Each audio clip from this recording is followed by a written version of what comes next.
மிக குறுகிய காலகட்டத்தில் இந்த நிகழ்ச்சியை ஏற்பாடு பண்ணி அந்த நிகழ்ச்சிக்கு எங்களுடைய அழைப்பை ஏற்று இங்கே வந்துள்ள அனைவரும் எங்களுக்கு பெருமை சேர்த்திருக்கிறீர்கள். அதற்கு நாங்கள் மிகுந்த நன்றியோடு பணிவன்போடு என்றென்றும் இருப்போம் என்று சொல்லி இந்த குறுகிய காலத்திற்கில் இங்கே வருகை சேர்ந்த சிறப்பித்த அனைவருக்கும் வருக வருக என்று இரு கரம் கூப்பி ஆட்சி கலவி திரைக்கூடத்தின் சார்பாக வரவேற்கிறேன். அனைவரும் எங்களை வாழ்த்துங்கள், ஆசீர்வதியுங்கள், வழி நடத்துங்கள் என்று கேட்டு விடைபெறுகிறேன். நன்றி, வணக்கம். 4 நாட்களுக்கு முன் ஒரு ஃபோன் வருது, அண்ணே நான் திரவிய பாண்டியன் பேசுறேன்னு.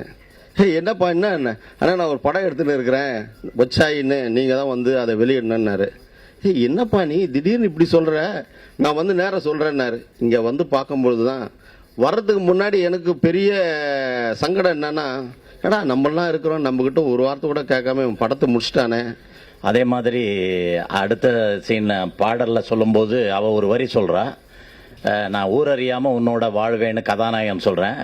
அதுக்கு அவள் சொல்கிறா, ஊரறிய உன்னோட சாக தயாராக இருக்கேன்னு சொல்கிறா. அருமையான வரி, ரொம்ப அருமையான வரி.